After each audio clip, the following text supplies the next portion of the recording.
Welcome to this week's National Institute of Labor Relations Research Newsbreak. On today's episode, we're covering 3 important stories from the world of labor relations. First up, an Indiana electrician scores a $1 million victory. Next, King Soopers employees fight back against the UFCW union. Then, an ongoing decertification battle at a Starbucks. Plus, we'll hear from the National Right to Work Foundation president how unions have transformed into political action organizations. So, let's get started. In a major win for worker freedom, an Indiana union has been forced to drop a staggering $1.29 million fine against former member Brian Head. Head, a local electrician, resigned from IBEW Local 16 in March and purchased a non-union firm. The union retaliated by slapping him with the massive penalty, claiming he violated their rules, even though he'd already quit. But Head fought back, filing charges with the National Labor Relations Board. The NLRB found merit in his case, leading to a settlement where the union must abandon the fine, inform employees of their unrestricted right to resign, and post the agreement online. Glenn Taubman from the National Right to Work Legal Defense Foundation called it the largest fine he's seen in over 40 years, saying, "We caught them red-handed. They can't discipline someone who's no longer a member." This case underscores the importance of protecting employees from union coercion. In a bold stand for employee rights, 2 King Soopers Grocery employees have hit UFCW Local 7 union officials with new federal charges. Filed with the National Labor Relations Board, the charges accuse union bosses of illegally threatening fines against non-union employees who chose to keep working during a union-ordered strike. This isn't the first time. Similar charges in 2022 exposed the union's retaliatory tactics. With free legal aid from the National Right to Work Legal Defense Foundation, these employees are fighting back against union coercion. Mark Mix, president of the National Right to Work Foundation, said, "Once again, UFCW bosses are demonstrating their willingness to steamroll the legal rights of rank-and-file employees just because those employees won't toe the union line." This case shines a light on the need to protect employees from union overreach and ensure they can freely choose what's best for them without fear of punishment.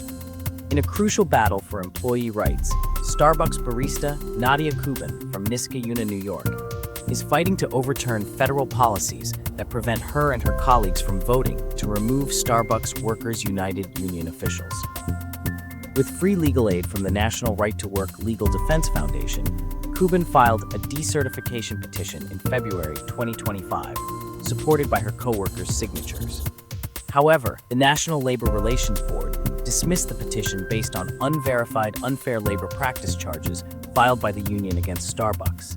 This dismissal relies on the controversial Reith-Riley precedent, which allows union blocking charges to halt decertification votes without any evidentiary hearing, denying employees due process.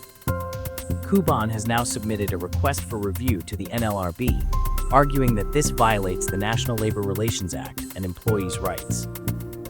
According to National Right to Work President Mark Mix on Outside the Beltway with host John Fredericks, modern unions have shifted focus from shop floor issues to political agendas, using forced dues to fund them. Michigan's recent repeal of its right to work law after Democrats gained control now forces workers to pay dues. Meanwhile, Wisconsin's bold move under Scott Walker to end mandatory public sector bargaining saved taxpayers over $30 billion, proving that worker choice benefits everyone.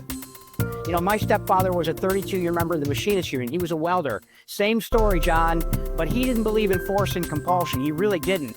He believed in his union because they were focused on the shop floor, because they were focused on the job, not on politics, not on supporting those agendas that have nothing to do with the workplace. Nothing. I mean, it's a political agenda, Mark. That's what it's become. When our fathers were in the union, you're right, it was about the shop floor. Yeah. Exactly. And, you know, it's interesting. The one thing the Democratic Party always talks about, well, we're for the working man. And the first thing they do when they get elected is to go and try to force those working men and women to pay union dues or fees in order to keep a job. It happened in Michigan. We passed a right to work law. It was in place for 10 years. Workers basically still joined unions, supported the union. Michigan's economy began to turn around. Manufacturing jobs came back. The automobile industry started to recover. And the first thing, when the Democrats took a one-seat majority in the House and a one-seat majority in the Senate, with Gretchen Whitmer being reelected to the governorship, one of the first bills, actually I think it might have been the first or second bill they introduced in the legislature on the very first day, was to repeal the right to work law and force workers in Michigan to pay union dues or fees in order to keep their jobs. It doesn't make any sense. And then, John, to add insult to injury, when we talk about public sector unionization, we know in states like California, New York, Illinois, New Jersey, Connecticut, Rhode Island, that model has failed. In fact, it failed so much that the first state that imposed union bargaining on government employees at the state level, Wisconsin, had to repeal it back in 2010, 2011 with Scott Walker. Right now, the calculations have saved taxpayers over $30 billion by just basically saying, we're going to run our government employment. We're not going to let union officials do that. These cases highlight the ongoing struggle of employees against union coercion and NLRB overreach. At the National Institute for Labor Relations Research, we're committed to exposing these injustices and battling ahead towards true worker freedom. Visit nilr.org for more updates.